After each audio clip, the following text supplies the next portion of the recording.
तो कैसा है दोस्तों, दुनिया के इतिहास की सबसे बड़ी aviation mystery. What do we tell the family members? What do we tell the media? आखिरकार क्या हुआ था उस रात उन 227 पैसेंजर और 12 क्रू मेंबर्स के साथ। Planes go up, planes go down. आज इतिहास का सबसे महंगा सर्च ऑपरेशन करने के बाद भी अभी तक किसी को नहीं पता है कि आखिरकार वो प्लेन आज दुनिया के कौन से कोने में पड़ा हुआ है। क्या ये महज एक हादसा था या फिर थी किसी की गहरी साजिश। और दोस्तों, अभी हाल ही में इस प्लेन को लेकर एक ऐसी थियरी सामने आई है जिससे शायद ये 10 साल पुरानी दुनिया की one of the greatest mystery को सॉल्व किया जा सकता है। ये कहानी है इतिहास की सबसे रोमांचक फ्लाइट द मलेशियन MH370 की।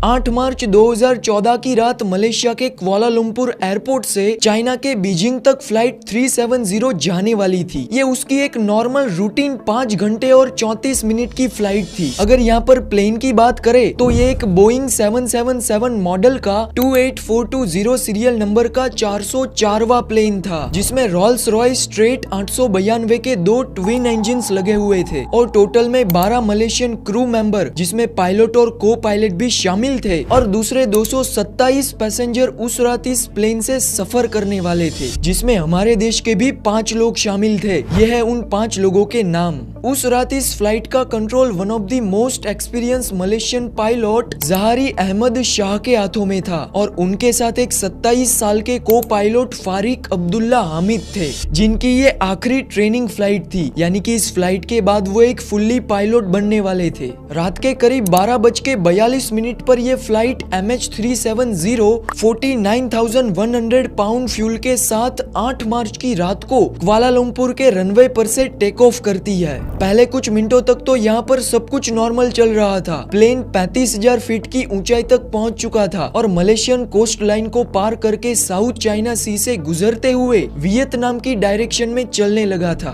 फिर रात के करीब 1:19 पर प्लेन वियतनाम के हो ची मिंह एयर ट्रैफिक कंट्रोल की रडार में आ चुका था, यानी कि इसके बाद वियतनामी ATS प्लेन को आगे ट्रैक करेगा, जिसके चलते कुआलालंपुर रडार से प्लेन को आखिरी मैसेज पहुंचाया जाता है कि मलेशियन 370 कॉन्टेक्ट टू हो ची मिंह 120.9 good night. Malaysian 370 contact Ho Chi Minh 120.9. और इसके जवाब में फ्लाइट के पायलट जहारी कहता है गुड नाइट मलेशियन 370।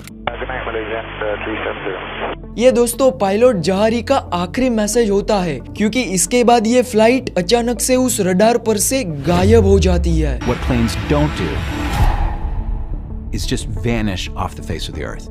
कुआलालंपुर और वियतनामी एयर ट्रैफिक कंट्रोल को समझ में नहीं आ रहा था कि ये प्लेन आखिरकार गया तो गया कहां, क्योंकि इसके ट्रांसपोंडर ने करीब 1:21 पर काम करना बंद कर दिया था। तो इन एयर ट्रैफिक कंट्रोल के पास कोई दूसरा ऑप्शन नहीं था प्लेन को कांटेक्ट या फिर ट्रैक करने का। अब सुबह के करीब 6:30 बजे थे जब इस फ्लाइट को बीजिंग में लैंड हो जाना चाहिए था, मगर ऐसा तो यहाँ पे नहीं होता। और ये दिन था 9 मार्च का, जिसकी सुबह होते ही इतिहास के सबसे बड़े सर्च ऑपरेशन की शुरुआत की जाती है। The area they're searching is far larger than the continental United States. कई सारे देशों के करीब 40 से ज्यादा एरोप्लेन्स और 24 से ज्यादा शिप्स इस प्लेन को ढूंढने में लग चुके थे। यहाँ पे नक्शे में आप देखोगे तो 370 के मलेशिया से बीजिंग के रूट के बीच में वियतनाम, हांगकांग और साउथ चाइना सी पड़ता है। तो प्रोबेबली ये सर्च ऑपरेशन जहाँ पे ये प्लेन गायब हुआ था उस साउथ चाइना सी के इतने एरिया में कंडक्ट किया गया था। मगर घंटों के सर्च ऑपरेशन के बावजूद भी इस प्लेन का कहीं पे भी नामो निशान तक नहीं मिलता है।